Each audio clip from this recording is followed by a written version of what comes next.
নাম দিয়ে অনেকগুলা দল হইতে পারে, তবে এক কথায় এক বাক্যে মনে রাখবেন, আল্লাহর ওলিদের মাজার রক্ষার্থে আহলে সুন্নাত ওয়াল জামাতের মানুষগুলা ঈদে মিলাদুন নবী সাল্লাল্লাহু আলাইহি সাল্লামের জুলুস করেছে, এই জুলুসে বাতিলরা হামলা করেছে। আহলে সুন্নাত ওয়াল জামাতের অস্তিত্ব রক্ষার্থে দরবার আলাদা হবে, সুন্নিয়ত এক হবে। আনোয়ারের মানুষ যেভাবে প্রমাণ করেছে, সারা বাংলার মানুষ এভাবে প্রমাণ করতে হবে। কথা বলেন ঠিক কিনা?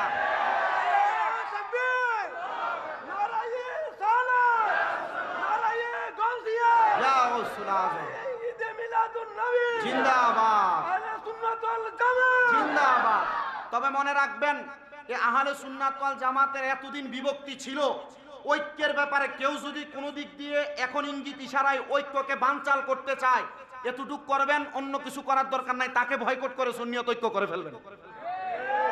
আপনারা বলেন সুন্নিয়তের ঐক্যের দরকার আছে না? এতদিন পর্যন্ত কিছু ইঁদুর এবং ছাইপোকার কারণে সুন্নিয়তের ঐক্য হয় নাই, এখন সুযোগ আসছে। দুই একটা মাজারে হামলা হওয়ার পর সুন্নিয়তের সৈনিকরা এক হয়েছে, তারা চিন্তা করছে সুন্নিয়তকে এক করার দরকার। সুন্নি তরুণ ওলামায়ে কেরাম এক হয়েছে, তারা চিন্তা করেছে সুন্নিয়তের ঐক্য করে সুন্নি জনতা মাঠে নেমে যারা মাজারে হামলা করবে, মিলাদুন নবীর জুলুসে হামলা করবে, যারা আল্লাহর ওলিদেরকে নিয়ে কটাক্ষ করবে, সুন্নি ওলামায়ে কেরামের ব্যাপারে বাজে মন্তব্য করবে, নবীর শান, নবীর আজমত, নবীর ইজ্জতের চাদর ধরে টানাটানি করবে, সুন্নি জনতা দল আলাদা আগে ছিল, এখন এক হয়ে লিয়াজু কমিটির মাধ্যমে সুন্নিয়ত রক্ষার্থে মাঠে নিজের তাজা রক্ত দিতে প্রস্তুত। আসিনা নাই হাত তুলে দেখায় দেয়।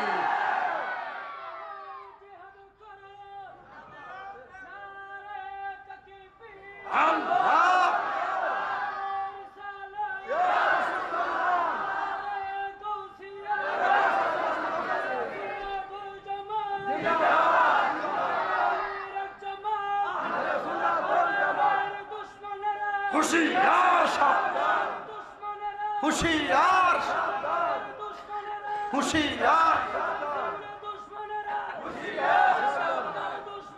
হুশিয়ার হুশিয়ার হুশিয়ার। এবার আপনারা এক বাক্য উত্তর দিবেন, আপনারা সুন্নিয়তের ঐক্য চান কি চান না? কারা কারা চান ডান হাত তুলে দেখান, ওদেরকে দেখো। আপনারা সুন্নিয়তের ঐক্য চান কি চান না? এই সুন্নিয়তের ঐক্যের ব্যাপারে আমরা সবাই একমত। এখন থেকে সুন্নিয়তের ঐক্যর ব্যাপারে কেউ যদি কোনোভাবে ইঙ্গিত ইশারায় ঐক্যকে বানচাল করতে চায়, তাকে বয়কট করা হবে। রাজি আছেন তো ইনশাআল্লাহ? আল্লাহ আমাদেরকে কবুল করুন, জোরে পড়ে না আমিন। আজকের মাহফিলের উসিলে আল্লাহ আমাদের মনের নেক নেক আশা পূরণ করুন, জোরে পড়ে না আমিন। আমার মাহফিল কমিটির ভাইরা দুইটা সাবজেক্ট দিয়েছে। আমি নগণ্য মানুষ, মূর্খ মানুষ, নাচিস মানুষ, আমার এলেম কালাম নাই। লাকাদ খলাকনাল ইনসানা ফি আহসানি তাকওয়িম, আল্লাহ তাআলা উত্তম সূরত দিয়ে বানাইছেন। তবে আল্লাহ তাআলা আবার বলছেন ইন্নাল ইনসানা লাফি, সকল মানুষ নিশ্চয়ই ক্ষতিগ্রস্ত। তো আমি ক্ষতিগ্রস্তদের অন্তর্ভুক্ত হয়তোবা, তো আমি আমাকে ওই ক্ষতিগ্রস্তদের অন্তর্ভুক্ত ধইরা আমি আমার এই পাপী জবান দ্বারা যা বলবো, আপনারা যা শুনবেন, আমার বলা আপনাদের শোনার মাঝে যদি কোনো ত্রুটি হয়, এই ত্রুটিটা একদিকে রাখবেন। আমার 10টা কথার মাঝে 8টা কথা ত্রুটি, যে 2টা কথা সঠিক, আপনি সঠিক 2টা কথা মানবেন। কথা বলেন না কেন? তাহলেই তো চলে, তাহলে তো সুন্নিয়তের মাঝে কোনো ভেজাল হয় না, তাহলে তো আমাদের মাঝে ভুল বুঝাবুঝি হয় না। তো আমার মাহফিল কমিটির এই 2টা সাবজেক্টের উপরে চেষ্টা করবে একটু একটু করে আপনাদেরকে বলার জন্য। মাহফিলের যিনি প্রধান আকর্ষণ মুফতি গোলাম রাব্বানী কাশিম হুজুর আপনাদেরকে নিয়ে মূল্যবান তকরির করবে, আমি আমার সাবজেক্টের উপরে তকরির করব। এই তকরিরের আগে আপনারা মুহাব্বতে একটু দুরূদ শরীফ পড়েন, সালাতুল ইয়া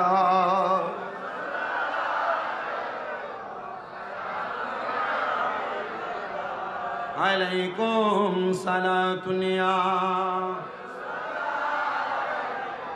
সালাম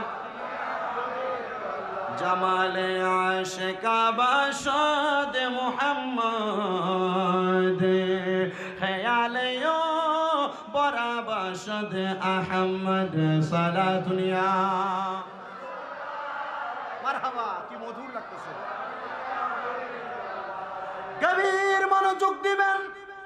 আমি আল্লাহ তাআলার কোরআনুল কারীম থেকে একটা আয়াতে কারিমা তেলাওয়াত করেছি রে বাবারাম। আল্লাহ তাআলা কোরআনুল কারীমে বলেন, সবাই আমার সাথে পড়েন, আউযু বিল্লাহি মিনাশ শাইতানির বিবারাকাতি বিসমিল্লাহির রাহমান কুল লা আসআলুকুম আলাইহি আজরান ইল্লাল মাওয়াদ্দাহ মাওয়াদ্দাতা ফিল কুরবা। জবান খুলে উচ্চ কণ্ঠে জোরে জোরে বলেন আল্লাহু আকবার। আমার আল্লাহ তাআলা কুরআনুল কারীমের মধ্যে আমার আল্লাহ তাআলার পেয়ারা হাবিব মুহাম্মদ মুস্তাফা আহমদ মুস্তাফা সাল্লাল্লাহু আলাইহি ওয়াসাল্লাম নবীজির কলিজার টুকরা আহলে বায়াত নবীজির পরিবারের ব্যাপারে কুরআনুল কারীমের মধ্যে আয়াত নাযিল করে দিলেন। বলে হুজুর আল্লাহ তাআলা নবীর পরিবারের ব্যাপারে কেন কুরআনুল কারীমে আয়াত নাযিল করলেন? কারণ আমার নবী রাহমাতুল লিল আলামিন নবী বলেছেন, দুনিয়ার জমিনের মধ্যে কেউ যদি দুনিয়াতে আমি নবীর ভালোবাসা মুহাব্বত অর্জন করতে চায়, তারা যেন আমি নবীর আহালদের ভালোবাসা মুহাব্বত অর্জন করে। এই জন্য আল্লাহ তাআলা কুরআনুল কারীমের মধ্যে বলেছেন, ও বন্ধু আমার, হাবিব আমার, দোস্ত আমার, আপনি আপনার সকল উম্মতদেরকে জানাইয়া দেন আমি আল্লাহ তাআলা তাদেরকে যে সৃষ্টি করলাম, আমি আল্লাহ তাআলা তাদেরকে দেখার জন্য চোখ দিলাম, আমি আল্লাহ শোনার জন্য কান দিলাম, আমি আল্লাহ তাদেরকে খাওয়ার জন্য জবান দিলাম, আমি আল্লাহ তাআলা তাদেরকে কাজ করার জন্য হাতগুলা দিলাম, আমি আল্লাহ তাআলা তাদেরকে হাঁটার জন্য পাগুলা দিলাম, আমি আল্লাহ তাআলা এদেরকে অসংখ্য নিয়ামত রাজি দেওয়ার পরে আমি তাদের কাছে কোনো ভাড়া চাই না, আমি তাদের কাছে কোনো বিনিময় চাই না, আমি আল্লাহ তাদের কাছে কোনো উপঢৌকন চাই না। ও আল্লাহ আপনি কি চান? আমার আল্লাহ তাআলা ঘোষণা করে ইল্লাল মাওয়াদ্দাতা ফিল কুরবা। আমার আল্লাহ তাআলা আমার নবীর মাধ্যমে নবীর বংশধর নবীর নিকটবর্তীদের ভালোবাসা চাই। জবান খুলে বলেন সুবহানাল্লাহ। ইয়া রাসূলুল্লাহ, ইয়া হাবিবাল্লাহ, নবী গো আপনার কাছে জানতে চাই, আমার আল্লাহ তাআলা আপনার পেয়ারা হাবিব, আপনি পেয়ারা হাবিব মুহাম্মাদুর রাসূলুল্লাহর বংশধর আহলে বায়াতের ভালোবাসা চাই, কারণটাকে আপনার কাছে জানতে চাই। আমার রাসূল সাল্লাল্লাহু আলাইহি ওয়াসাল্লাম হযরতে আনাস ইবনে মালিক রাদিয়াল্লাহু তাআলা আনহুর হাদিস থেকে প্রমাণ করতেছে, হযরতে যাবিদ ইবনে সামুরা রাদিয়াল্লাহু তাআলা আনহুর হাদিস থেকে প্রমাণ করতেছে। আমার নবী বলে হযরত ইমাম হাসান হুসাইন রাদিয়াল্লাহু তাআলা আনহু, তারা দুইজনের মাধ্যমে আমি নবীর লক্ষ লক্ষ কোটি কোটি গুনাহগার উম্মত নাজাত পাবে। এই জন্য আমার আল্লাহ তাআলা এদের ভালোবাসা চাইছেন, আর আমি নবী এদেরকে বড় বেশি ভালোবাসি, এদেরকে বড় মুহাব্বত করি। ইয়া রাসূলুল্লাহ, ইয়া হাবিবাল্লাহ, কেমন মুহাব্বত করেন?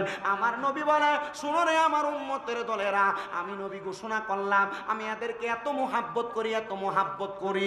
একটা মানুষের শরীর থেকে, পেট থেকে যেমন ভাবে পিঠকে কেটে আলাদা করলে মানুষ বাঁচে না, পিঠ থেকে পেটকে আলাদা করলে যেমন মানুষ বাঁচে না, আমি নবীর কাছ থেকে, আমি নবীর থেকে হযরত ইমাম হাসান হুসাইনকে আলাদা করলে আমি নবী তেমন ভাবে বাঁচি না। ইয়া রাসূলুল্লাহ, ইয়া হাবিবাল্লাহ, এতই ভালোবাসেন?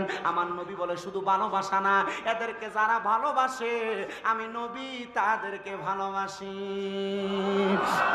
আহলে বায়াত মাগো, আহলে বায়াত, তোমার জন্য নাজিলে হলো কোরআনের আয়াত। তুমি আহলে বায়াত মাগো, আহলে বায়াত, তোমার জন্য নাজিলে হলো কোরআনের আয়াত।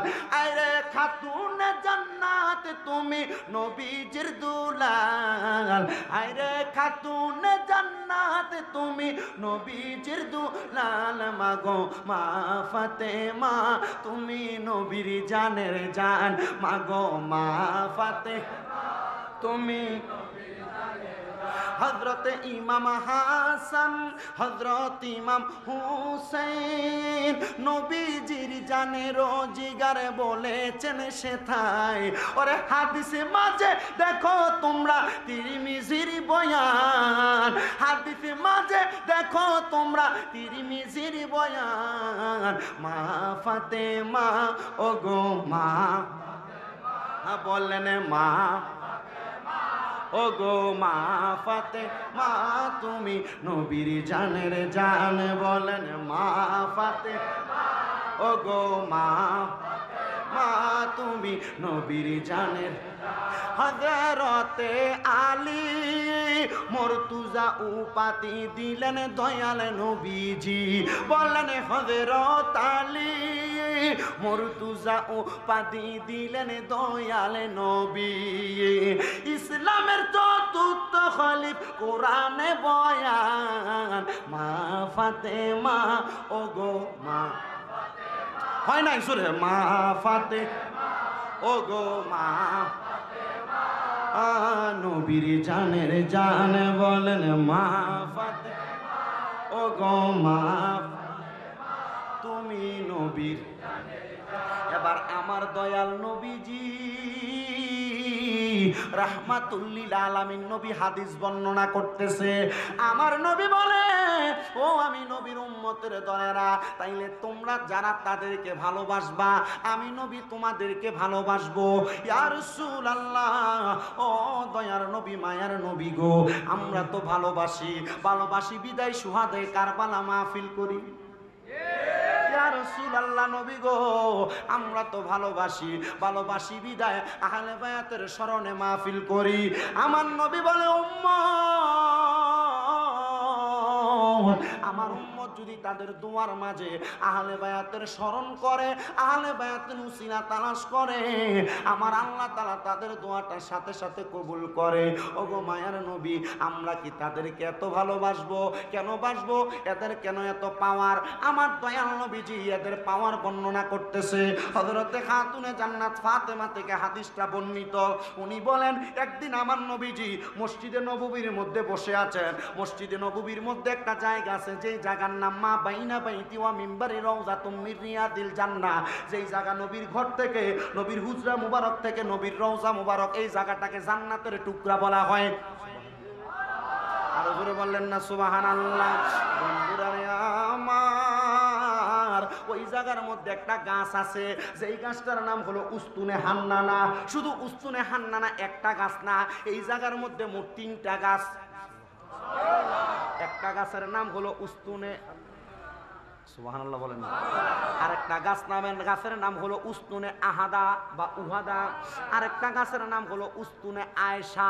এই 3টা গাছ মানে রিয়াজুল জান্নায় প্রবেশ করলে নবীর মিম্বর, যেই জায়গায় নবী খুতবা প্রদান করতেন, মিম্বর থেকে রওজা মুবারক পর্যন্ত মোটা মোটা 3টা পিলার। এই 3টা পিলারের মাঝখানে 3টা গাছ ছিল। একটার নাম উস্তুনে আহাদা, একটার নাম উস্তুনে আয়েশা, একটার নাম উস্তুনে হান্নানা।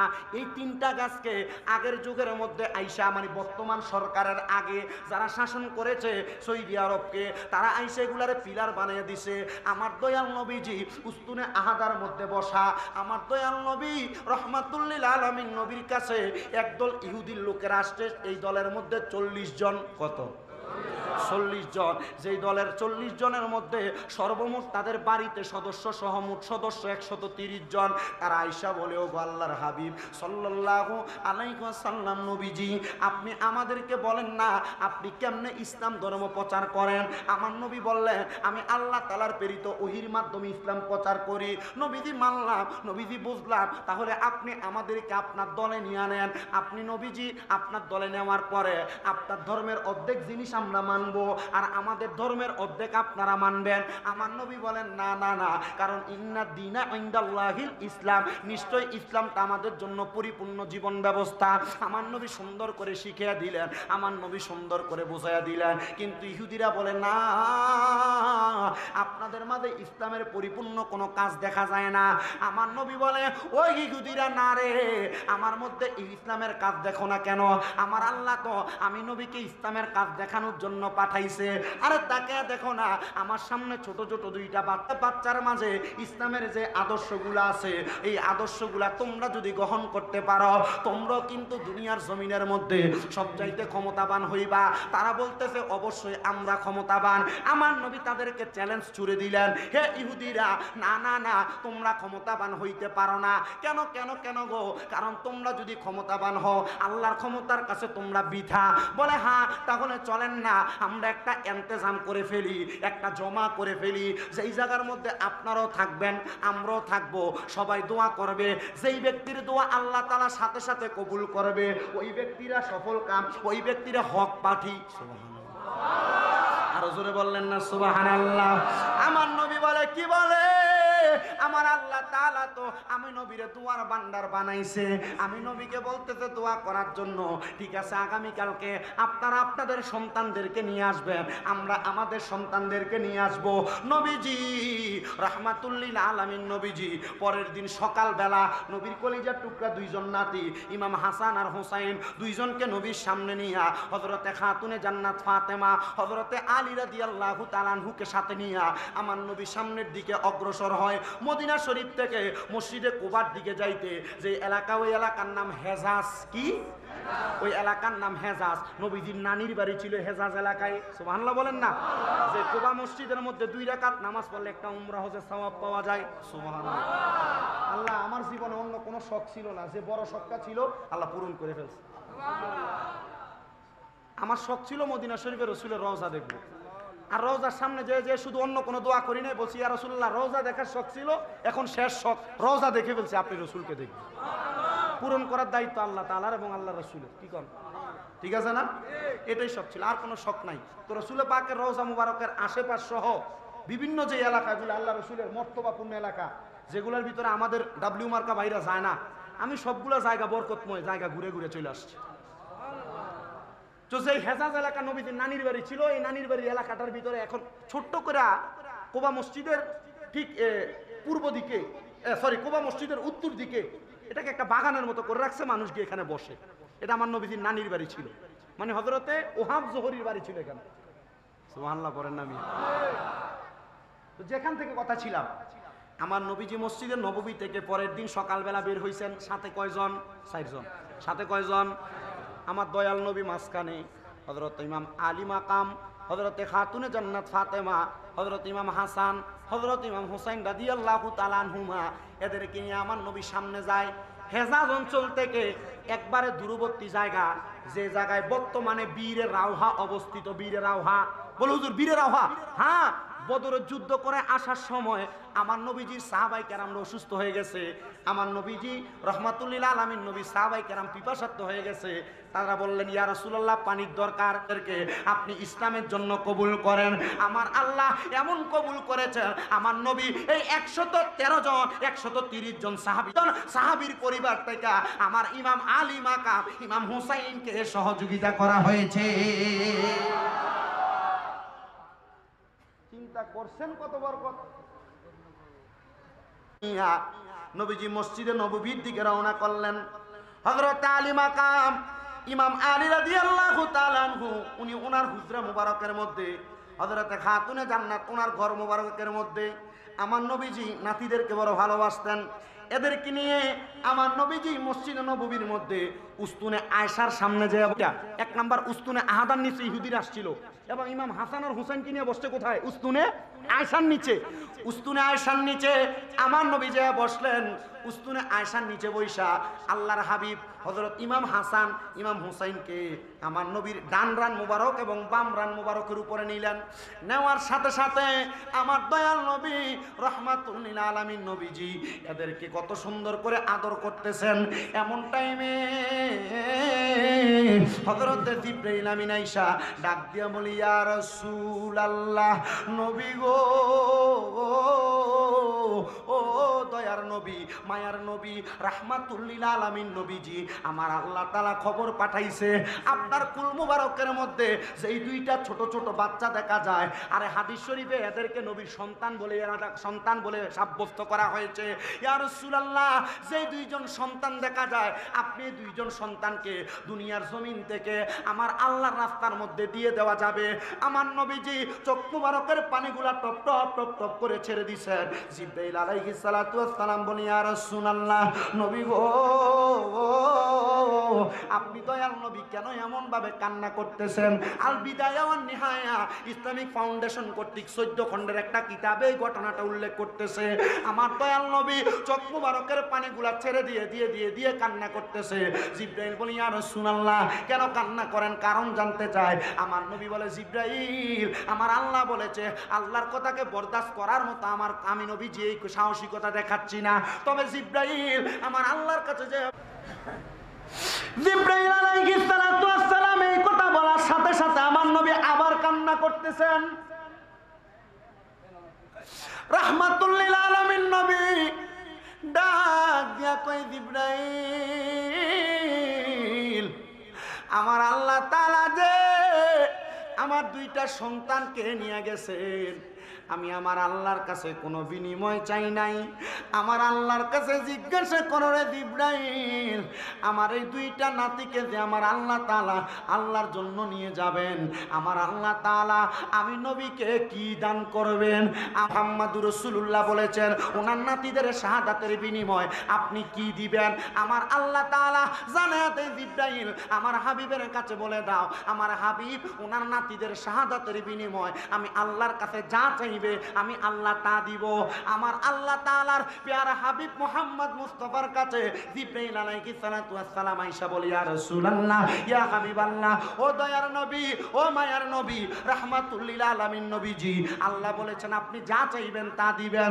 আমার নবী বলে, জিবরাইল গো, আমার কলিজার টুকরা দুইটা নাতিকে কেমন ভাবে নিয়ে যাওয়া হবে? হযরত ইমাম হাসান রাদিয়াল্লাহু তাআলা আনহুকে দুনিয়ার জমিনের মধ্যে থাকা অবস্থায় একবার না দুইবার না তিনবার না ৬ বার বিষ পান করানো হবে, এমন ভাবে ওনাকে দুনিয়ার থেকে বিদায় করা হবে। হযরত ইমাম হুসাইন রাদিয়াল্লাহু তাআলা আনহুকে কারবালার ময়দানের মধ্যে দুষ্ট ইয়াজিদের দলেরা তরবারি চালায়া শাহাদাত করে দিবে। ইয়া রাসূলুল্লাহ, নবীজি আপনি নবী যদি চান হযরত ইমাম হুসাইনকে যেই জায়গার মধ্যে শাহাদাত করে দেওয়া হবে আমি আপনাকে সেই জায়গার মাটি দেখিয়ে দিতে পারবো। আমার জিবরাইল আমার নবীর কাছে কিছু মাটি প্রদান করলেন। আমার নবীজি সেই মাটিগুলা হাতের মধ্যে নিয়ে বলতেছে এই মাটিটা হইল কারবালার মাটি। এই কারবালার মাটিটা আমার নবী হাতে নিয়ে হযরত ইমাম হুসাইনের ফুফি আম্মার হাতের মধ্যে দিলেন। এরে নবীর কলিজার টুকরা নাতির ফুফি আম্মা, তোমার কাছে আমি দিয়ে দিলাম মাটিগুলা। যেই দিন দেখবা এই মাটির কালারটা লাল হয়ে গেছে মনে করবা সেই দিন আমার হুসাইন কারবালার মধ্যে শহীদ হয়ে গেছে। আমার দয়াল নবীজি চোখ মুবারকের পানিগুলা ছেড়ে ছেড়ে কাঁদতেছে। এমন টাইমে মসজিদে নববীর মধ্যে উস্তুনে আয়েশার সামনে দিয়ে আমার দয়াল নবীজির কন্যা হযরতে খাতুনে জান্নাত ফাতেমা হেঁটে হেঁটে যাইতেছে আর দেখতেছে আমার নবীজি হযরত ইমাম হাসানের ঠোঁট মুবারকের মধ্যে চুমা দিতেছে, ইমাম হুসাইনের গলা মুবারকের মধ্যে চুমা দিতেছে। হযরতে খাতুনে জান্নাত ফাতেমা আমার নবীজির সামনে দৌড়ে আইসা ডাক দিয়া বলতেছে, আব্বায়ো, ইয়া রাসূলুল্লাহ, ইয়া হাবিবাল্লাহ, নবী গো, ও দয়াল নবী, আপনি যেই কোনো কাজ করেন প্রত্যেকটা কাজের আদেশ করনেওয়ালা হইল ইয়া রাসূলুল্লাহ। হযরত ইমাম হাসান রাদিয়াল্লাহু তাআলা আনহুরে আপনি কি লেগে ঠোঁটের মধ্যে চুমা দিলেন? কি কারণে ঠোঁটের মধ্যে চুমা দিলেন? আমার দয়াল নবী চোখ মুবারকের পানি ছেড়ে দিয়ে আরো কান্না করেন। আনাস ইবনে মালিক রাদিয়াল্লাহু তাআলা আনহু বলেন, আমি তখন থেকে আমার নবীজির 10 বছর টানা খেদমত করেছি। 10 বছর খেদমত করেছি। উনি বলেন একটা ছোট বাচ্চা দুধ না পাইলে যেমন ভাবে কান্না করে আমি দেখছি আমার রাসূলের চাইতে বেশি চোখের পানি ফালায়া কান্না করে। খাতুনে জান্নাত ফাতেমা বলে, আব্বা, আপনার চোখ মুবারকে পানি দেখা যায়, কান্না কেন? আমার দয়াল নবী বলে, ফাতেমা, আমার হাসান, যে হাসান রাদিয়াল্লাহু তাআলা আনহুর মাথার তালু মুবারক থেকে নাভি মুবারক পর্যন্ত দেখতে অবিকল আমার নবীজির মতো।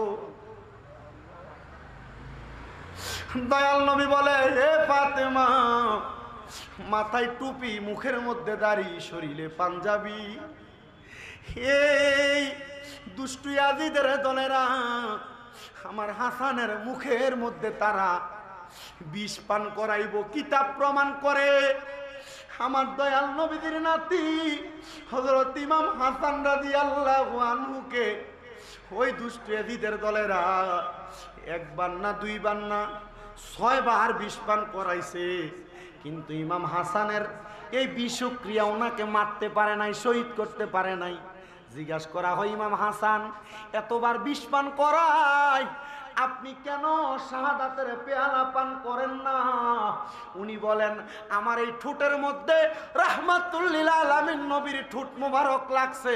আল্লাহর কসম, যেই নবীর থুতু মুবারক কোনো পানিতে পড়লে পানি লবণাক্ত থেকে মিষ্টিতে রূপান্তরিত হয়, ওই ঠোঁট মুবারক আমি হাসানের ঠোঁট মুবারকে লাগছে। আল্লাহর কসম, বিষ আমার মুখে গেলে মধু হয়ে যায়।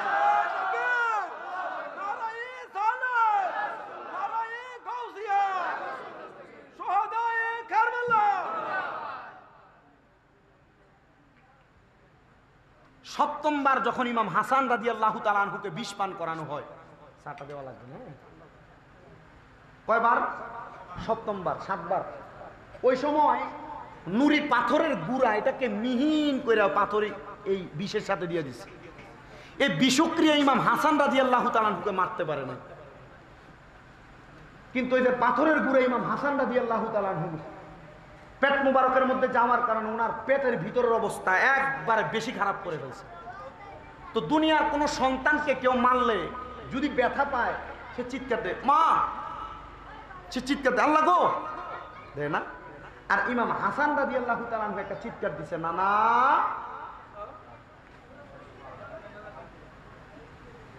জামিয়া আহমদিয়া সুন্নিয়া আলিয়া মাদ্রাসার আল্লামা আনিসুজ্জামান হুজুরের লিখিত শামে কারবালা কিতাবে এই জায়গাটা সুন্দর করে বলতেছে, যখন হযরত ইমাম হাসান রাদিয়াল্লাহু তাআলা আনহু নানা বলে চিৎকার দিয়ে পড়ে গেছেন, অল্প কিছু দূরে হযরতে মালিক ইবনে মারওয়ানকে নিয়ে ইমাম হুসাইন রাদিয়াল্লাহু তাআলা আনহু ঘোরাফেরা করতেছিলেন। হযরত ইমাম হুসাইন রাদিয়াল্লাহু তাআলা আনহু মালিক ইবনে মারওয়ানকে বলে, মালিক ইবনে মারওয়ান, কে জানি নানা বলে চিৎকার দিছে। মালিক ইবনে মারওয়ান বলে, কে দিবে? আর কেউ একজন হয়তো দিছে। ইমাম হুসাইন বলে, জি না। দুনিয়াতে সন্তান মায়ের পাগল, বাবার পাগল, আত্মীয় স্বজনের পাগল, দুইজন নাতি আছে নানার পাগল। আর এই নানা কোনো সাধারণ নানা না, এই নানা রাহমাতুল লিল আলামিন। জোরে বলবেন না? ওজন আশেক বলে, রহমতে আলমে নবী নূরে মে বলেন, রহমতে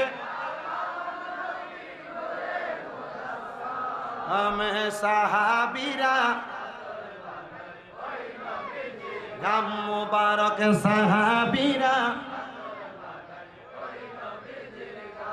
বাবা শুনো, জানো, মানো কেমন আমার নবীজি, যাহার পাগল চন্দ্র সূর্য তারা জি বলেন, যাহার পাগল জি ও ভাই আরো শুনবানি সুন্দর কাহিনী, আরো সুন্দর জান্নাতের রোমে রোমে লেখা নাম বলেন রহমতে নবী সাহাবীরা।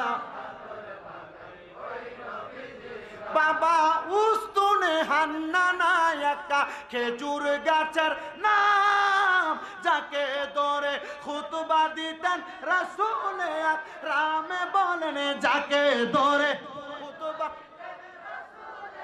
রামে বলেন, যাকে ধরে খুতবা দিতেন রাসূল রামে। গাছটা নবীর বীর কাঁদিতে রহে, গাছটা নবীর বীর কাঁদিতে রহে। হতবাগ হইলেন যত সাহাবায়ে কেরাম বলেন, রহমতে আর নবী নূরে সামে বলেন, রহমতে নূরে মুজাসসাম। সাহাবীরা আতর বানাই গাম মুবারক সাহাবীরা। বাবা ওলিউল্লাহর নবীর কাছে এই আরাধনা, দেখিব নবী নূরের ছবি যতই কল্পনা বলেন, দেখিব নবী নূরের ছবি নাই। আমার বিদায় বেলাতে নবী আসবে দেখিতে, আমরা রে বিদায় বেলা নবী, নবীকে বিদায় বেলায় চান না? আরে সুন্নি আশেকদের এতটুকু তো আশা মরণের সময় নবী দিদার পাবে, কথা বলেন ঠিক কিনা?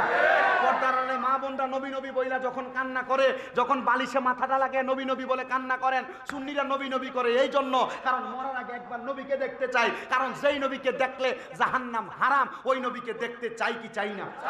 বলেন আমার বিদায় বেলা নবী আসবে। কার বিদায় বেলায়? কার বিদায় বেলায়? আমার। বলেন কার? কার? হাত তুলে দেখান কার?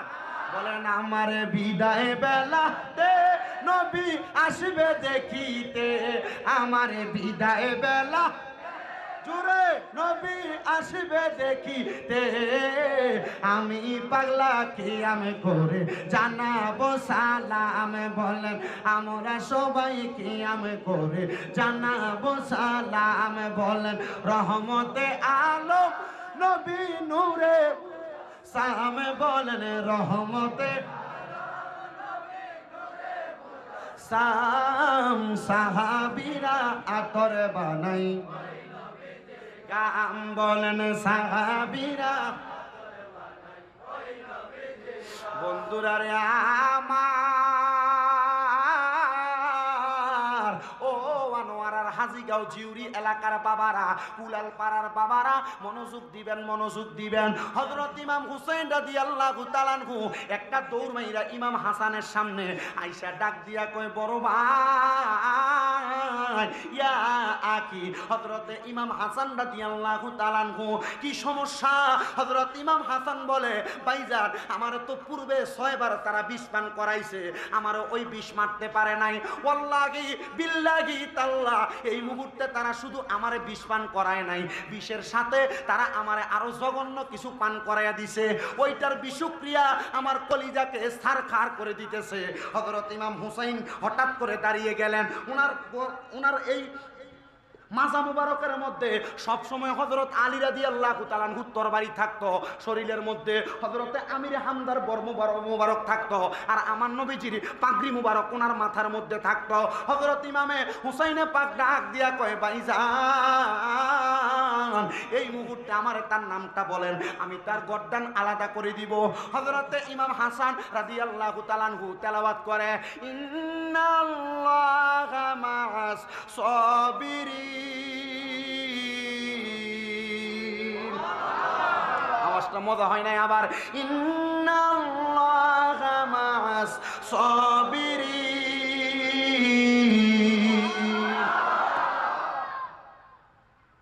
পান করাইলো বিষ, প্রতিশোধ নিব, নাম বলেন। কোরআনের আয়াত কেন? এটা অনেক কিছু ইঙ্গিত করে দিছে। কি করে দিছে? ইঙ্গিত করে দিছে।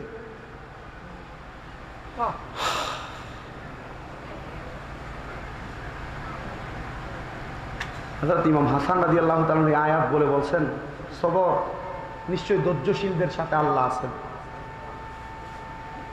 কেন বলছে? আপনি যদি এখন তরবারি দিয়ে এদেরকে মেরে ফেলেন, আখিরি জামানায় আমার নানার উম্মতরা যে আসবে, এদের ঈমান পরীক্ষা করার জন্য তো কিছু মুনাফিক বেঈমানের দরকার আছে।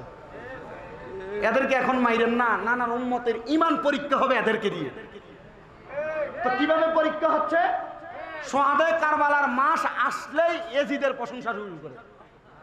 এজিদের নামের শেষে রহমতুল্লাহ আলাইহি বলে, সোহাদায়ে কারবালার মাস আসলেই এদের গায়ে আগুন লাগে, লাগে না? মিলাদুন নবীর মাস আসলে মিলাদুন নবীর জুলুসে এরা হামলা করছে, কসবা করে নাই? ফেনীতে করে নাই? কারণ কি? কারণ হচ্ছে ওই যে ইমাম হাসান রাদিয়াল্লাহু তাআলা আনহু এদের উত্তরসূরির পরিচয় দেখাইছে। এদেরকে চিনবেন কিভাবে? ওই নবীর প্রেমের কাজ যারা করে তাদেরকে যখন হামলা আর মামলা করে তখন বুঝবেন এরাই তারা। কথা কারা? এরাই কারা? স্বাভাবিক। আমি বিপক্ষে বলা দরকার নাই, সিস্টেমে বলছি আপনাকে, আপনি বুঝে নেন। কারণ আমি বিপক্ষে বলি না, আমি দলাদলি করি না। আমার কাছে স্যাক্রিফাইস আছে। আমার কাছে কি আছে? স্যাক্রিফাইস। আমি মাঝে মাঝে অনেক ওয়াহাবিদের সাথে বসে চা খাই। চিন্তা করেন হুজুর, ওয়াহাবিদের সাথে চা খান, কারণটা কি? আমি অনেক কওমি বলেন, জামাতি বলেন, এদের সাথে আমার দেখা হয়। আমার এলাকাতে এরা আছে, আশেপাশে এরা আছে অনেকে। তো থাকলে কোনো লাভ নাই, থাকলে এরা জানে আমি গরম। আমি যে পাগল এরা জানে। আমি দুনিয়ার পাগল না, আমি আল্লাহ আল্লাহ রসুলের পাগল। উল্টা পাল্লা করবো আমার ঘাড় বাঁকা। আমি আজকে আমার এলাকাতে একটা ঘাড় বাঁকা করে এসেছি। আমার এলাকাতে চাইছিল এমন একটা মজমা জমাইতে, আমি দেই নাই, আমি বলছি না হবে না। এরা বাইতুল মোকাররম মসজিদে ফিডাফিডি করছে, এরা নবীর মিলাদুন নবী জুলুসে হামলা করছে, এরা শাহপুরানের মাজারে হামলা করতে গেছে, এরা বিভিন্ন মাজার জ্বালায় দিছে। এদের কোনো লোক আইসা আমার গ্রামে মাহফিল করবে, হইতে পারে না। আমার এলাকার সর্দার, এলাকার মাথাওয়ালা কয়েকটা মাথা তুলছে, বলছি এরা 2 দিন পরে আপনার এলাকায় এসে রাজত্ব করবে, 2 দিন পর আপনাকে কথা বলতে দিবে না, তখন আপনি কি করবেন? তখন আপনার বাপের ক্ষমতা থাকবে না এদেরকে লড়ানোর জন্য, আপনার বাপের ক্ষমতা থাকবে না এদের উপরে কথা বলতে, আপনি পারবেন কিছু করতে? চুপ হয়ে গেছে, বন্ধ বন্ধ, দেই নাই, মাইক তোলায় ফেলেছে। বুঝছেন বিষয়? আমার বিষয় যেটা মূল, আমার বিষয় হচ্ছে কারোর সাথে আমার দ্বন্দ্ব না, যে যেভাবে চলতে সেভাবে চলতে দেন। সুন্নিরা সুন্নিদের মতো ইসলাম প্রচার করবে, কৌমিরা কৌমিদের মতো করবে, জামাতিরা জামাতিদের মতো করবে, যারটা যার কাছে ভাল লাগবে সে সেখানে যাবে। তবে কেউ যদি কাউকে হামলা করে এদেরকে ছাড় দেওয়া হবে না। কি ঠিক না? যে এলাকায়, হাজিগাঁও এলাকায় এখন সুন্নিরা সুন্দর মতো কাজ করতেছে, অন্যরা যদি তলে তলে করতে থাকে করুক, কিন্তু আপনার কাছে যদি আইসা আবার আপনার ভাইকে দিতে চায় তখন আর কিন্তু বসে থাকবেন না। বিষয়টা এমন না? ক্লিয়ার? আল্লাহ বোঝার তৌফিক দান করুক। আমাকে কারবালার বিষয় দিচ্ছে, আমি কারবালায় কেন ঢুকছি একটু কষ্ট করে বসতে হবে, তাবরুক আছে না? আছে, মাশাআল্লাহ, আল্লাহ কবুল করুক। সবাই পড়েন আমিন। সবাই একটু দুরূদ শরীফ পড়েন, সালাত দুনিয়া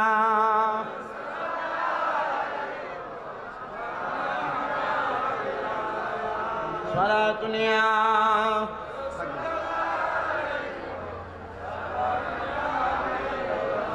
বন্ধুরা রে আমার, ও নবীর উম্মতের দলেরা, হযরত ইমাম হাসান বলে, ভাইজান এখন যদি আপনাদের তাদেরকে তরবারি দিয়ে আঘাত করে মেরে ফেলেন, এরা এখান থেকে যদি মারা যায়, আমার নানার উম্মতের ঈমান পরীক্ষা করা যাবে না, আমি দুনিয়া থেকে চলে যাই। আপনি আমার নানা মুহাম্মাদুর রাসূলুল্লাহ দরবারে যখন হাজিরা দিবেন, আমি ইমাম হাসানের পক্ষ থেকে আমার নানার দরবারে আপনি একটা সালাম পৌঁছায় দিবেন। ইমাম হুসাইন রাদিয়াল্লাহু তাআলা বারবার বলছে তার নামটা শুধু বলেন। এই 2 ভাইয়ের মধ্যে 2টা খাসলত ছিল, একটা ভাই ছিল জালালি, একটা ভাই ছিল জামালি। জালালি মানে গরম, ইমাম হুসাইন ছিলেন গরম, ইমাম হাসান ছিলেন জামালি, নরম সৌন্দর্যমণ্ডিত। হযরত ইমাম হুসাইন বারবার বলছে, আবার একজন আশেক বলে ইমাম হাসানের কথাটা, রে ও ভাই কহে একবার শুনি, ওরে কে তোমারে খাওয়াইলো জহর, নবীজির পরানি রে, ভাইরে আমার সোনার চন্দ্রমণি। আল্লাহ বলে, ও জিবরাইল, জিবরাইল যাও না রে চলিয়া, ওরে 70,000 ফেরেশতা আনো জানাজার লাগি রে, বাইরে আমার সোনার চন্দ্রমণি। আকাশ কান্দে বাতাস কান্দে, কান্দে দরিয়ার পানি, ওরে 2 পুত্র রায়া কান্দে, জান্নাতে ফাতেমা দো ননি রে, বাইরে আমার সোনার চন্দ্রমণি। ছোট ভাই কয় বড় ভাই রে, ও ভাই কেমনে যাও চলিয়া,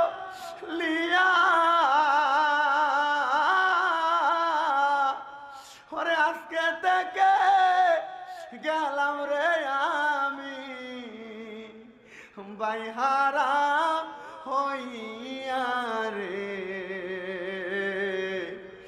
বাইরে আমার সোনার চন্দ্রমণি।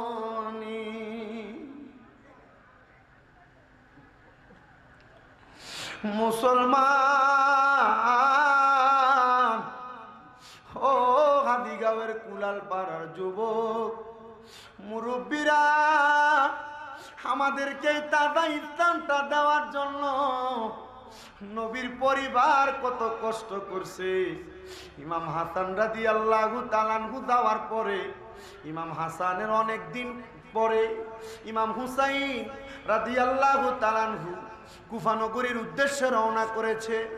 আমার আল্লাহ তাআলা হিকমতের মাধ্যমে কুফা নগরী থেকে ইমাম হুসাইন রাদিয়াল্লাহু তাআলা আনহুরে কারবালার ময়দানের মধ্যে ঢুকে ফেলাইছেন। ইমাম হুসাইন রাদিয়াল্লাহু তাআলা আনহুর সাথে ওনার পরিবার সহ সদস্য মোট মাত্র ৭২ জন সামনের দিকে যায়। একসাথে সবাইকে বসায়া হযরত ইমাম হুসাইন রাদিয়াল্লাহু তাআলা আনহু হাতের মধ্যে তরবারিটা নিয়া, সঙ্গে ওনার কলিজার টুকরা সন্তান হযরতে জয়নাল আবিদিনকে সাথে নিয়া উনি গেলেন একটা খেজুর গাছের সামনে। খেজুর গাছের ডাল কেটে আনবেন, ডালটাই না তাবু বানাইবেন। খেজুর গাছের ডালের মধ্যে যখন তরবারি দিয়ে আঘাত করছে, খেজুর গাছের ডাল থেকে সাদা রঙের একটু পানির মতো কষ বের হয়, কিন্তু ওই দিন কোনো কষ বের হয় নাই। ইমাম জয়নুল আবেদিন নিজে বর্ণনা করে, আমি দেখেছি এই গাছ থেকে যেই পানিগুলা বের হয়ে যেগুলা রং হলো লাল, আমি কোনো কথা বললাম না। ডালগুলা নিয়ে আমরা আবার আমাদের পরিবারের কাছে চলে আসলাম। মাটির মধ্যে আঘাত করলাম, আমরা দেখলাম মাটির মধ্য থেকে কেমন জানি লাল লাল রক্ত বের হইতেছে। আমি আমার আব্বাজান হযরত ইমাম হুসাইন রাদিয়াল্লাহু তাআলা আনহুর কাছে জিজ্ঞাসা করলাম, বাবা জান, ও বাবা জান, এই জায়গার মধ্যে কেন লাল লাল রক্ত দেখা যায়? হযরত ইমাম হুসাইন মুস্কি মুস্কি হাসেন, কিন্তু চোখ মুবারক দ্বারা টপ টপ করে পানি পড়তেছে। ওগো ইমাম হুসাইন, কেন এমন ভাবে কান্না করেন? উনি বলেন, এমনি এমনি কান্না করি না, এই রক্তগুলা প্রমাণ করে দিতেছে আমরা কুফায় যাওয়ার কথা। আমরা কুফায় যাই নাই, কুফায় যাই নাই রে, আমরা কারবালার মধ্যে চলে আসছি।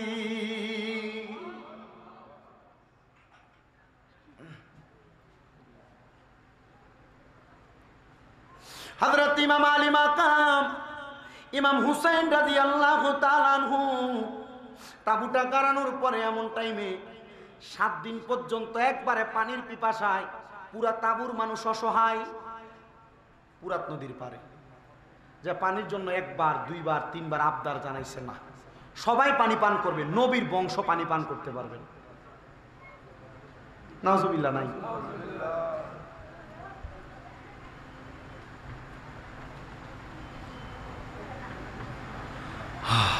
হযরতে সাহারা বানু নবীজির কলিজার টুকরা নাতি ইমাম হুসাইনের স্ত্রী, কোলের মধ্যে ছোট্ট বাচ্চা, একবারে 3 মাস বয়স, কোলের মধ্যে করে নিয়ে আসে ইমাম আলী মাকাম ইমাম হুসাইনের পাকে আবদার জানায়। তাদের দুশ্মনী নবীর বংশের সাথে, এই ছোট বাচ্চা, তার সাথে কোনো দুশ্মনী নাই, আলী আসগর, তাকে নিয়ে যান না, দেখেন না তাকে একটু পানি দিবে কিনা।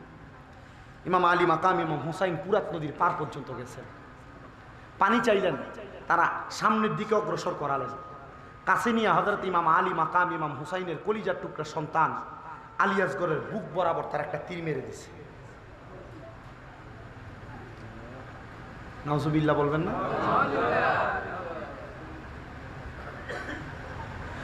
হযরত ইমাম হুসাইন রাদিয়াল্লাহু তাআলা আনহু আলী আসগরের দেহ মুবারকটা কোলের মধ্যে কইরা নিয়া তাবুর সামনে যে ডাক দেয়, হে আমার আদরের স্ত্রী সাহারা বানু, তোমার সন্তানকে আমি পানি পান করে আসছি, পানি পান করে নিয়ে আসছি।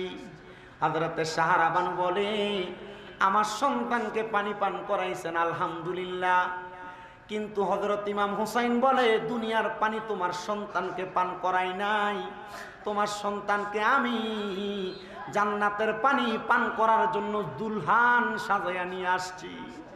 সাহারা বানু বলে, পানির জন্য হযরতে আলী আসগরের বুকের মধ্যে যখন তারা তীর মারল, আহলে বায়াতের সদস্যদের মধ্যে ৭২ জনের মধ্যে একজন ছিল, যিনার নাম ছিল হযরতে আব্বাস আলমদার।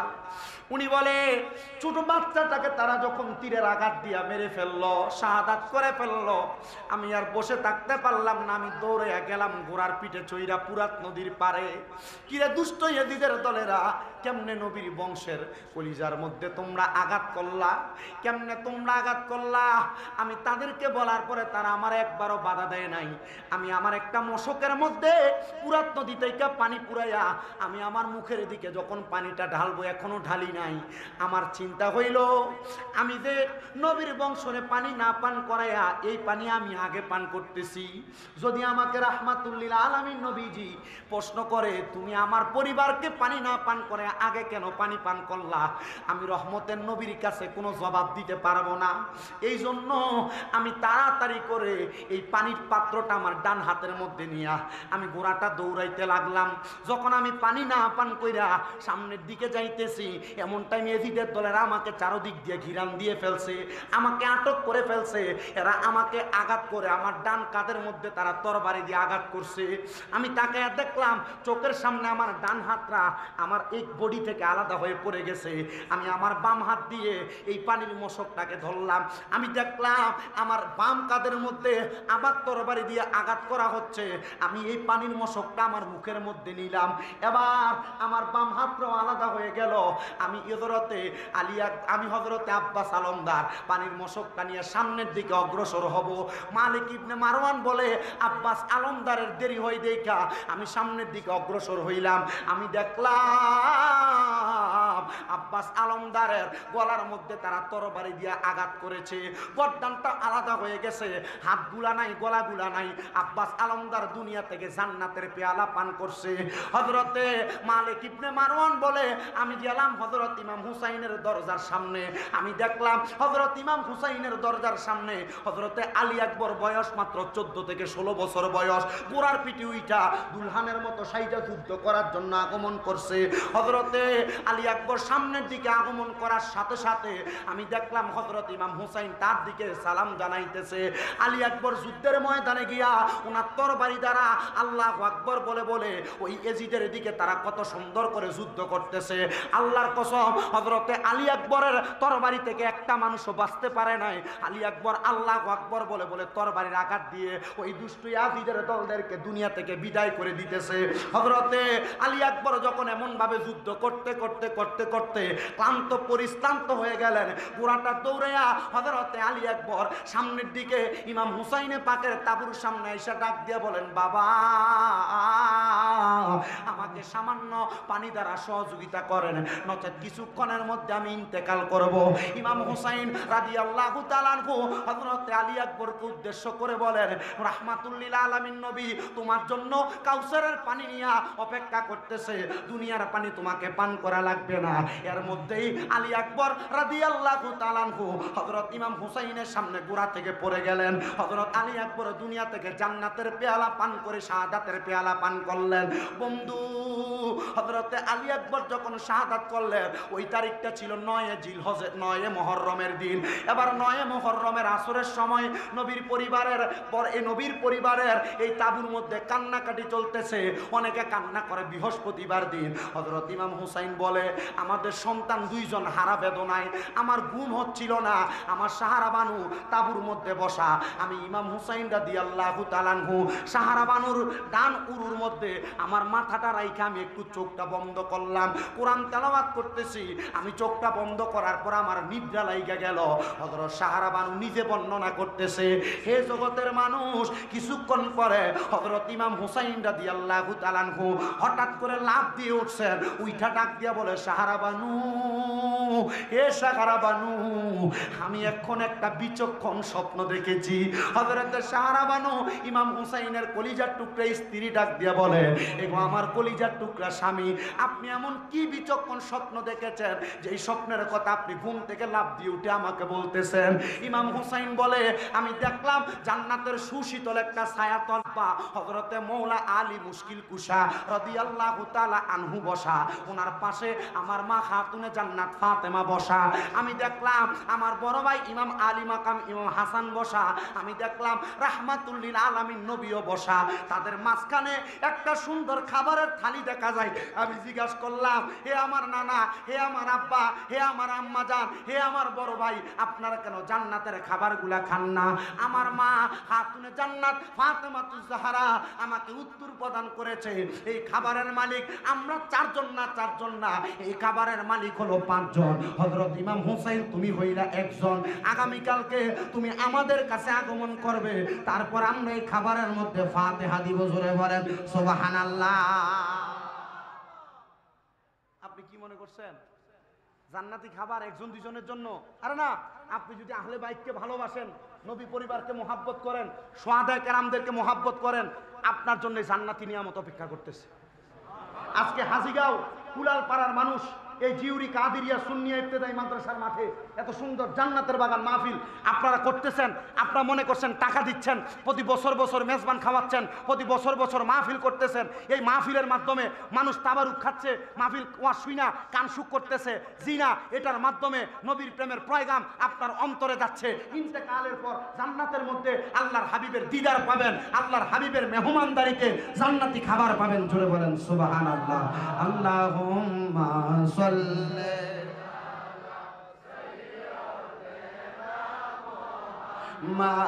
মা'দেনাবি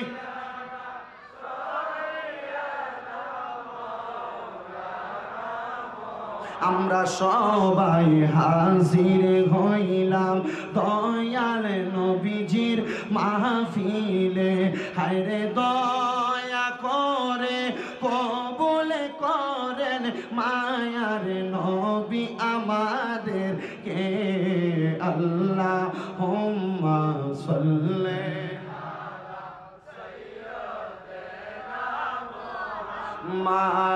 মা'দেনাবি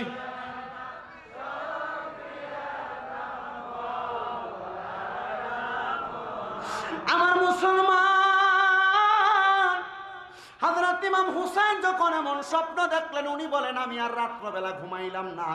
এবার আমার কলিজার টুকরা স্ত্রী সাহারা বানু আমার রান মোবারকের উপরে মাথা রাইখা ঘুমাইলেন। হযরত সাহারা বানু বলে, অল্প কিছুক্ষণ পরে আমি আর একটা স্বপ্ন দেখে ঘুম থেকে উঠে গেলাম। আমি ঘুম থেকে ওঠার পরে আমি লক্ষ্য করে দেখতে পাইলাম আমার স্বামী হেলান দিয়ে বসে বসে কান্না করে। আমি আমার স্বামী হযরত ইমাম হুসাইন রাদিয়াল্লাহু তাআলা আনহুকে বললাম, ওগো আমার স্বামী, আমিও তো অল্প কিছুক্ষণ আগে আরেকটা স্বপ্ন দেখেছি। যেই স্বপ্নের মধ্যে আমি দেখলাম কারবালার ময়দানের মধ্যে সাদা রঙের একটা কাপড় পরে একজন মহিলা আগমন করেছে। ওনার চুলগুলো এলোমেলো, উনি কারবালার ময়দানে পাথরগুলা কুড়াইয়া কুড়াইয়া উনি দূরে সরাইয়া রাখতেছে। আমি জিজ্ঞাসা করলাম, কে গো মা, কে, আপনার পরিচয় কি? উনি আমার মুখের উপর থেকে ওনার চুলগুলো এবং কাপড়টা সরাইয়া আমারে বলতেছে, আমি হইলাম খাতুনে জান্নাত ফাতেমা। যেই ফাতেমার ব্যাপারে আমার নবী বলেছে, আল ফাতেমাতু সাইয়্যিদাতুন নিসাই আহলিল জান্নাহ। মহিলারা ফাতেমাকে মোহাব্বত করলে, নবী পরিবারকে ভালোবাসলে, ওয়াজ মাহফিলকে ভালোবাসলে, স্বামীর খেদমত করলে, নামাজ পড়লে, পর্দা করলে, ওই খাতুনে জান্নাত মা ফাতেমার সাথে জান্নাতে থাকবা। হযরতে ফাতেমা বলে, আমি আমার হযরতে সাহারা বানু বলে, আমি খাতুনে জান্নাত পরিচয় পাইয়া আমি জিজ্ঞাসা করলাম, আপনি কেন কারবালার ময়দানটাকে পরিষ্কার করতেছেন? উনি আমাকে উত্তর দিলেন, আগামীকালকে আসরের নামাজের আযানের পূর্ব মুহূর্তে আমার কলিজার টুকরা সন্তান, নবীজির কলিজার টুকরা নাতি হযরত ইমাম হুসাইন রাদিয়াল্লাহু তাআলা আনহুকে এই কারবালার ময়দানের মধ্যে শোয়ায় দেওয়া হবে। ইমাম হুসাইন যদি কারবালার ময়দানের মধ্যে শোয়ানোর পরে পিঠের মধ্যে একটা পাথরের আঘাত লাগার পরে একবার নানা বলে চিৎকার করে, আল্লাহর আল্লাহর কসম আমার নবীজির রওজা মুবারকের মধ্যে থাকবে না, ইমাম হুসাইনকে রক্ষা করার জন্য নবীর রওজা মুবারক থেকে চলে আসবে। এ সাহারা বানু, এই জন্য আমি ইমাম হুসাইনের জন্য এই কারবালার ময়দান পরিষ্কার করি। কেন কেন? কারণ ইমাম হুসাইনের শরীর মুবারকের মধ্যে কোনোদিন একটা মাছি বসে নাই, একটা মশা বসে নাই। ইমাম হুসাইনের শরীর মুবারকের বিভিন্ন অঙ্গের মধ্যে রাহমাতুল্লিল আলামিন নবীজির ঠোঁট মুবারকের চুম্বন লেগেছে। এই জন্য আমি এই জায়গাটা পরিষ্কার করে দিতেছি। হযরতে সাহারা বানু বলে, আমি এই কথা বলার সাথে সাথে আমার স্বামী ইমাম হুসাইন দৌড়ে কারবালার ময়দানে যায় দেখতেছে যে এই জায়গার মধ্যে হযরতে সাহারা বানু পরিষ্কার করেছে, ওই জায়গাটা এত সুন্দর পরিষ্কার দেখা যায়। হে আমার আজকে হাজীগাঁও এলাকার বাবারা, সাহারা বানু কেমন করে মোহাব্বত করে, মোহাব্বতে কথাটা বললেন। আর মা ফাতেমা জান্নাত থেকে আইসা কেমন করে কারবালার ময়দানটাকে পরিষ্কার করে দিলেন। এগুলা সব নবী বংশের মুজিজা, এগুলা সব আহলে বায়াতের মুজিজা। হযরত ইমাম হুসাইন বলে, আমি কারবালার ময়দানে রওনা করলাম, সামনের দিকে অগ্রসর হইয়া আমি দেখতেছি এজিদ বাহিনীর লোকেরা সামনে আমার সিরিয়াল মোতাবেক দাঁড়ায় আছে, কিন্তু কারবালার ময়দানে এমন একটা ছোট বাচ্চা দেখা যায় যার চেহারাটা সুন্দর নুরানি চকচক করতেছে। ওই ছেলে সর্বপ্রথম আমি ইমাম হুসাইনের সামনে আইসা ডাক দিয়ে বলে, হুসাইন তুমি আমার পরিচয় জানো না, তবে আমি আমার একটা বড় পরিচয় দেই। পিছে দেখতে পাচ্ছ দুষ্ট পাপাচার ইবনে জিয়াদ হইল আমার আব্বা, তবে আমি আজকের পর থেকে কোনোদিন তাকে বাবা বলে পরিচয় দিব না। বলে কেন? বলে আমি আমার জন্মের পর থেকে এখন পর্যন্ত দেখেছি এই দুষ্ট পাপাচার নবীর বংশকে মারার জন্য তারা লিলিহান করতেছে, মারার জন্য পরিকল্পনা করতেছে। এই ইমাম হুসাইন আমি আমার 8 বছর বয়স পর্যন্ত যখন থেকে বোঝা শুরু করেছি, তখন থেকে আমি নিয়ত করেছি কোনোদিন যদি নবীর নাতি ইমাম হুসাইনের সঙ্গে আমার দেখা হয়, আমি তার জবানের সঙ্গে জবান মিলে পড়ব লা ইলাহা ইল্লাল্লাহ মুহাম্মাদুর সাল্লাল্লাহু আলাইহি ওয়াসাল্লাম। বন্ধু ও আমার সুন্নি মুসলমান ইমানদার ভাইয়েরা, ছোট বাচ্চাটা যখন কালিমা পড়লেন, কালিমা পড়ার সাথে সাথে ইমাম হুসাইনের এই কি বলে মাজা মুবারক, ইমাম হুসাইনের মাজা মুবারক থেকে একটা তরবারি নিয়া ছোট্ট ছেলে 8 বছর বয়স একসাথে 70টার কল্লা ফলাইছে। মুসলমান হয়েছেন, ইসলাম গ্রহণ করছেন, ঈমান আনছেন, কিন্তু তার নাম রাখা হয় নাই। নাম কি রাখা হয় নাই? নাম রাখা হয় নাই। তো উনি যখন ইন্তেকাল করলেন, কে মারলো? তার নিজের আব্বা তার পেছন থেকে গর্দান আলাদা করে দিছে। কিন্তু পুরা এজিদের দল লক্ষ্য করে দেখলো এই ছোট বাচ্চা কারবালা ইসলাম গ্রহণ করার পর আকাশ থেকে কি যেন সাদা রঙের পোশাক পরা নিচে নাইমা এর দেহটাকে উপরের দিকে নিয়ে যাইতেছে। ইমাম হুসাইন বললেন, দেখো দেখো দেখো, এই ছোট্ট বাচ্চাকে জান্নাতে নিয়ে যাওয়া হচ্ছে, আর যারা নিচ্ছে তারা হুর। তো তাদের সাথে এই ছোট বাচ্চাকে একই রকম দেখা যায়। ইমাম হুসাইন তার নাম রেখে দিয়েছে হুরে জান্নাত। সুবহানাল্লাহ বলেন না? আপনি আপনার ছেলের নাম রাখেন নয়ন, সাগর, কি কথা বলেন না কেন? আমাকে যে দায়িত্ব দিচ্ছেন, মাতা পিতার প্রতি সন্তানের কি দায়িত্ব? তো সন্তানের দায়িত্ব এটা তো আপনি পাবেন পরে, সন্তান বড় হওয়ার পর। সন্তান বড় করার আগে মা বাবার কি দায়িত্ব এটা আপনি জানার দরকার আছে না? আপনি যদি আমাকে 1 গ্লাস পানি দেন তাহলে আপনি আমার কাছ থেকে শুকরিয়া পাবেন, নচেত পাবেন না। আমি যদি আপনাদের কাছে ওয়াজ করি তখন না আপনার হাদিয়া দিবেন, নাহলে আমাকে বাড়িতে নিয়ে দিয়ে আসবেন। ডাইরেক্ট কথা বোঝাইলাম। তো আপনি যদি আপনার সন্তানকে ছোটবেলা থেকে তার দায়িত্ব বুঝাইয়া দেন, আপনার সন্তান কোনোদিন আপনাকে বৃদ্ধাশ্রমে দিবে না। আপনি যদি ছোটবেলায় আপনার সন্তানকে নির্দিষ্ট পরিমাণ দায়িত্ব বুঝাইয়া দেন, কোনোদিন আপনার সন্তান আপনাকে উঁচা গলায় কথা বলবে না। কোনোদিন আপনার সন্তান আপনার কথার অবাধ্য হবে না। যদি অবাধ্য হয়, যদি আপনাকে আলাদা করে, যদি আপনাকে বৃদ্ধাশ্রমে দেন, তাহলে মনে করবেন আপনি আপনার সন্তানকে লালন পালন করায় কোনো ত্রুটি ছিল। ঠিক আছে না? তুজুর দায়িত্ব কি? পিতামাতার প্রতি সন্তানের দায়িত্বের আগে সন্তানের প্রতি পিতামাতার দায়িত্ব কি শোনেন। দুইটা বিষয় বলে দেই। আল্লাহর নবীজি বলেছেন, একজন মা বাবা সন্তান জন্ম দেওয়ার পর ওই মা বাবা সন্তানের উপর 5টা দায়িত্ব। বলেন কয়টা দায়িত্ব? আবু দাউদ শরীফের আরেক হাদিসে বলছে আরো একটা দায়িত্ব। তিরমিজি শরীফের এক হাদিসে বলছে আরো একটা দায়িত্ব। দায়িত্ব পেলাম 7টা। বলেন কয়টা? কষ্ট হইতেছে আপনাদের? কষ্ট হইতেছে? ওয়াজ কি বুঝতেছেন? এর আগে যতক্ষণ ওয়াজ করছে এগুলা কারবালার ঘটনা, ওয়াকিয়া। যদি বলে কিচ্ছা কাহিনী ওয়াজ করছে, আপনি বলবেন হ্যাঁ কিচ্ছা কাহিনী বলছে। এই কিচ্ছা কাহিনী থেকে আহলে বায়তের মহব্বত শিখা যায়। কথা কি বুঝতে পারতেছেন? আমি কিচ্ছা কাহিনী ওয়াজ করছি, আমি কিচ্ছা কাহিনীর বক্তা।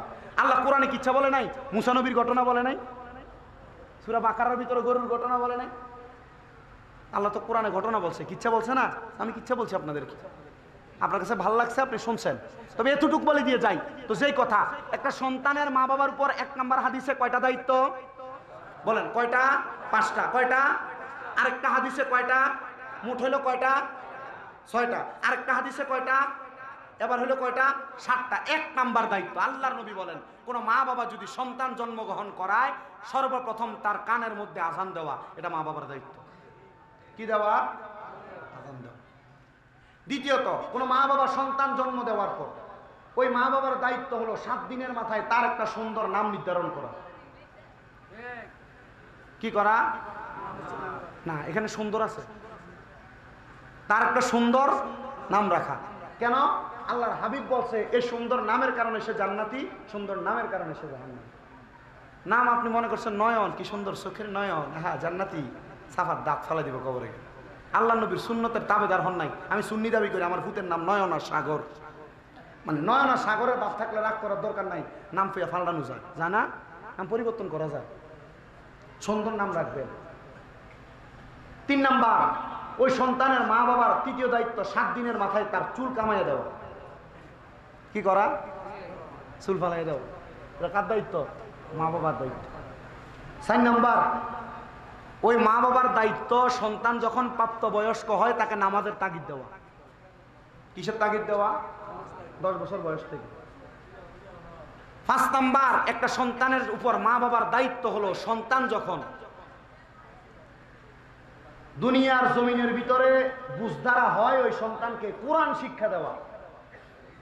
কি দেওয়া? আপনি সন্তানকে কোরআন শিক্ষা দেন না, সকালবেলা কিন্ডারগার্টেনে পাঠান। কিন্ডারগার্টেনওয়ালাদেরকে বলবেন সকালের শিফটটা 8টা বা 9টা থেকে শুরু করেন। সন্তান আগে যেভাবে মুক্তবে যাইতো, এখন থেকে মুক্তবে আর ফুরকানিয়া যাবে, কোরআন শিখবে, তারপর কিন্ডারগার্টেনে যাবে। ঠিক আছে না? কিন্ডারগার্টেনে পড়ান, অসুবিধা নাই। আপনার ছেলে ডাক্তার হওয়ার দরকার, ইঞ্জিনিয়ার হওয়ার দরকার, স্কুলে মাদ্রাসা স্কুলে পড়ান, কলেজে পড়ান, ভার্সিটিতে পড়ান। আমাদের বাংলাদেশের বিভিন্ন শ্রেণীর পেশাদার লোক দরকার আছে না? দরকার আছে, তবে আগে কোরআন শিখান। কেন? আবু দাউদ শরীফের হাদিস, নবীজি বলতেছে কোন সন্তানকে যদি তার মা বাবা কোরআন না শিখায়, তাহলে ফুলসেরাতের পারে এসে ওই সন্তানকে জিজ্ঞাসা করবে কোরআন তেলাওয়াত করার জন্য। সন্তান বলবে আমার মা বাপ শিখায় নাই, তখন তার বাপকে আইনা দিবে, ফুলসেরাতের এই পার ওই পার লম্বা করে শোয়াই দিবে, ওই সন্তান তার বাবার বুকে ফাড়া দিয়া ফুলসেরাত পার হবে। বলে হুজুর আমার বাবা মা আমাকে কোরআন শিখায় নাই, তাহলে আমার বাবা আমার দোষ, আমার বাবা ফুলসেরাতের পারে শুইব। জি না, কোন প্রাপ্তবয়স্ক সন্তান যদি বোঝে যে কোরআন শিখা দরকার, শিখে নাই, বাবার বুকে যখন পাড়া দিবে, বাপ পুত দুইটা একসাথে জাহান্নামে যাবে। তাহলে কোরআন শিখবেন কি শিখবেন না, দায়িত্ব আপনার। মাহে রমজান মাসে মসজিদ একটা চালু করে দেন না, মসজিদের ভিতর বয়স্ক কোরআন শিক্ষা। বলে হুজুর এখন কি আর শিক্ষা সম্ভব? শিখতে পারেন নাই, শিখতে শিখতে মারা গেছেন। হাদিস শরীফ বলে শিখতে শিখতে মারা গেলে শহীদের মর্যাদা। আর কি বুঝাবো আপনাদেরকে? আপনারা কি এর থেকে বেশি ওয়াজ নিতে চান? আজকে এতক্ষণ পর্যন্ত যতগুলো ওয়াজের ছোট ছোট ওয়াকে বলছি, এগুলোর উপর আমল করলে আপনার যদি এই 10তম মাহফিল না, এক একজন আল্লাহর ওলি থাকতো, হাজিগাঁও এলাকার ভিতরে ফিটার বা ঠট থাকতো না। ঠিক আছে না? হাজিগাঁও এলাকায় বদ লোক থাকতো না, খারাপ লোক থাকতো না, যদি আপনারা এগুলোর উপর আমল করতেন। কথা বলেন না কেন? এই 10 বছরে কি 30 জন আলেম আসে না এলাকায়? বেশি আসছে। এগুলাতে আপনারা কথা বলেন, এগুলোর কারণে আপনারা আমল করেন, জিন্দিগিতে বাস্তবায়ন করেন, তখন হবে। তাহলে গেল দায়িত্ব কয়টা? 5টা। হুজুর এরপর দায়িত্ব কি? এরপর দায়িত্ব হলো একটা মা বাবা সন্তানকে তার উৎকৃষ্ট পরিমাণ আদব শিক্ষা দেওয়া। কি দেওয়া? আদব শিক্ষা দেওয়া। 7 নাম্বার, ওই মা বাবা সন্তানকে উৎকৃষ্ট পরিমাণ ভরণ পোষণ, খাবার পোশাক দেওয়া। তবে তার ইনকামের ভিতর আপনি সুদ খাই আপনার সন্তানকে হারাম টাকা দিয়ে আপনি জামা কাপড় পরাইবেন, এই সন্তানের কাছে একটা আমলের জন্য যাবেন, সন্তান আমল দিয়ে সহযোগিতা করবেন। আল্লাহ বুঝার তৌফিক দান করুক। আমিন পড়েন না, আসতে বলছেন আমিন, আরো জোরে পড়েন আমিন। তাহলে মা বাবার দায়িত্ব আছে না? যেই কথা বলতেছিলাম আপনাদেরকে, সন্তানের একটা ভালো নাম নির্ধারণ করা, ওই ছেলের নাম নির্ধারণ করে দিয়েছে হযরত ইমাম হুসাইন রাদিয়াল্লাহু তাআলা আনহু। হযরত ইমাম হুসাইন রাদিয়াল্লাহু তাআলা আনহু বলে, ওই ছেলের ইন্তেকালের পরে আমার সামনে যতগুলো এজিদ বাহিনী একবার একবার করে আসে, আমি ইমাম হুসাইনের তরবারি থেকে তারা আজাদ পায় না, মুক্তি পায় না। আমি ইমাম হুসাইনের তরবারি আল্লাহু আকবার বলে তাদেরকে আমরা মেরে দেই। এমন টাইমে ইবনে জিয়াদ নামক লোকটা, আমি যেই ঘোড়ার মধ্যে চড়েছিলাম ওই ঘোড়াটার পায়ের মধ্যে একটা তীর মেরে দিছে। ঘোড়াটা মাটির মধ্যে পড়ে গেছে। আমি ইমাম হুসাইন নিচে পড়লাম। আমি চারদিক থেকে যুদ্ধ করা শুরু করলাম, তারা আমাকে চারদিক থেকে তীর মারা শুরু করলো। আমি ইমাম হুসাইনের শরীর মুবারকের মধ্যে একটা তীরও লাগে না। এমন টাইমে আমি ইমাম হুসাইনের সামনে আইসা তারা আমার বুকের মধ্যে হাত দিয়ে তীর লাগিয়ে দিতে লাগলো। আমি ইমাম হুসাইন রাদিয়াল্লাহু তাআলা আনহুর বুক মুবারকের মধ্যে তারা তীরের আঘাত, বর্ষার আঘাত, তরবারির আঘাত দিয়ে আমাকে মাটিতে ফেলে দিছে। আর ওই শিমর নামক লোকটা আমি ইমাম হুসাইনের বুক মুবারকের উপরে আইসা বসছে। আমি ইমাম হুসাইন এগুলা সহ্য করতে পারি নাই।